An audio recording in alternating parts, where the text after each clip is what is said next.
लेकिन बल भी नहीं दिया जाता है। और थाना प्रभारी के द्वारा हम लोग के बालू छापेमारी, तो रात को गश्ती छापेमारी, गश्ती के लिए, दारू के पकड़ने के लिए। प्रकाश सिंह गौरव है, सार्जेंट हैं, उनके द्वारा ये बोला गया कि तुमको हम क्यों दिखाएंगे। अगर आप नहीं दिखाइएगा तो हमको पता कैसे चलेगा मेरे इन सभी ड्राइवरों को कि भाई एसओपी क्या चेंज हुआ। स्टैंडिंग ऑर्डर जो होता है, मतलब एक आदेश होता है, वो आदेश अगर चेंज हुआ है तो उस आदेश के साथ में कुछ नियमावली भी तो चेंज हुआ होगा। और एसएसपी साहब से निवेदन है कि जब तक वो ये प्रॉब्लम सॉल्व नहीं करते हैं तब तक गाड़ी हम लोग यहाँ से नहीं हिलाएंगे। हम हड़ताल नहीं बुलाए थे। आज जो है सुबह हम सिर्फ आज मतलब लाइन डे था, एसएसपी सर यहाँ पे लाइन में आते हैं, इसलिए हम सब ड्राइवर का कहा है कि मेरा 6-7 ड्राइवर का पेमेंट एचओ कर दिया गया है, रोक दिया गया है। तो बिना इंश्योरेंस अगर कुछ हो जाता है तो क्या थाना प्रभारी हमको मुआवजा देंगे? बड़ी खबर गया से निकलकर सामने आ रही है। आपको बता दें कि अगर आप गया के रहने वाले हैं और डायल 112 को कॉल करते हैं और किसी समस्या को लेकर बुलाते हैं तो हो जाए सावधान, क्योंकि डायल 112 गाड़ी नहीं पहुंचेगी आप तक। नमस्कार, प्रणाम, मैं राजन कुमार, आप बने हुए न्यूज़ पेयर के साथ। गया में एक साथ सभी 112 डायल गाड़ी के चालक चले गए हड़ताल पर अपनी मांगों को लेकर। उन्होंने आरोप लगाया थानेदार पर कि बालू के छापेमारी में भेज दिया जाता है, गश्ती में भेज दिया जाता है। किसी की समस्याओं को लेकर डायल 112 पर अगर कॉल आती है तो सुविधा नहीं दिया जाता, अतिरिक्त बल नहीं दिया जाता है, समस्याओं का सामना करना पड़ता है। तमाम बातों को लेकर डायल 112 के कर्मचारी क्या कुछ करें, जरा वो सुनिए। कि हम लोग को बताया गया था कि आप बालू वाले में नहीं चलिएगा, छापामारी में नहीं चलिएगा, दूसरा जो है किसी एस्कॉर्ट में नहीं चलिएगा, या किसी तरह का और जो इलीगल जो काम होती है उस काम में आपकी 112 नहीं चलेगी। इसका शायद डीजीपी साहब ने एक लेटर भी निकाला था, लेकिन उसके बाद भी अभी कुछ दिन पहले पता चला कि मतलब एसओपी जो है चेंज कर दिया गया।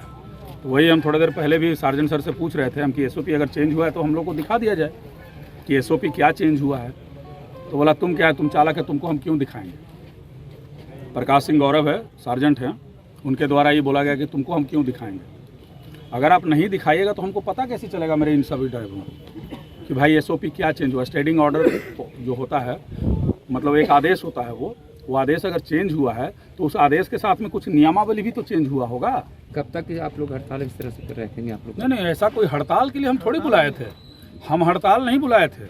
आज जो है सुबह हम सिर्फ आज मतलब लाइन डे था, एसएसपी सर यहाँ पे लाइन में आते हैं, इसलिए हम सब ड्राइवर का कहा है कि मेरा 6-7 ड्राइवर का पेमेंट एचओ कर दिया गया है, रोक दिया गया है। थाना प्रभारी फ़ोन किया कि ड्राइवर नहीं है यहाँ पे, जबकि ऑन ड्यूटी ड्राइवर तो था ही गाड़ी पे, बाकी दोनों ड्राइवर नहीं है। उन्होंने एक लेटर निकाल दिया और पेमेंट को रोक दिया। जब पेमेंट ही आप रोक दीजिएगा इनका, तो फिर हम लोग क्या करेंगे। हम तो मिलने के लिए आज बुलाए थे। मिलने के लिए जब सुबह बुलाए, इतना ज़्यादा हमारे ऊपर गुस्सा हो गया। हमको बोला कि तुमको हम जेल में भेज देंगे, ये कर देंगे, तुम क्या कर सकता है दिखाओ हमको। ये जो बोला गया किसके द्वारा, अपना क्या बोलते हैं एमटी सार्जेंट जो है प्रकाश सिंह के द्वारा। हम कि ठीक है, जब यही बातें हैं तो ठीक है, हम सबको मैसेज पास कर दिए गो हम कि भाई ऐसी बात है, गाड़ी लेकर के आ जाओ। सब आ गए यहाँ पे गाड़ी लेकर।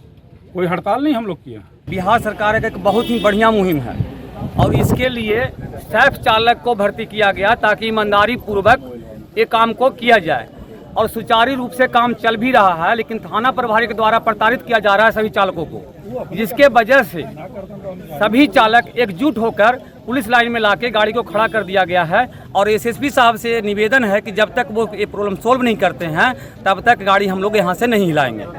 क्या प्रताड़ना क्या होती है? भर्ती किया गया है जो गांव से जो फ़ोन आता है कंट्रोल रूम के द्वारा, उसको सोल्व करने के लिए, लेकिन बल भी नहीं दिया जाता है। और थाना प्रभारी के द्वारा हम लोग के बालू छापेमारी, तो रात को गश्ती छापेमारी, गश्ती के लिए, दारू के पकड़ने के लिए। और हम लोग को ऐसा तो है नहीं कोई इंश्योरेंस किया गया है, तो बिना इंश्योरेंस अगर कुछ हो जाता है तो क्या थाना प्रभारी हमको मुआवजा देंगे या एसएसपी साहब मुआवजा हमको देंगे?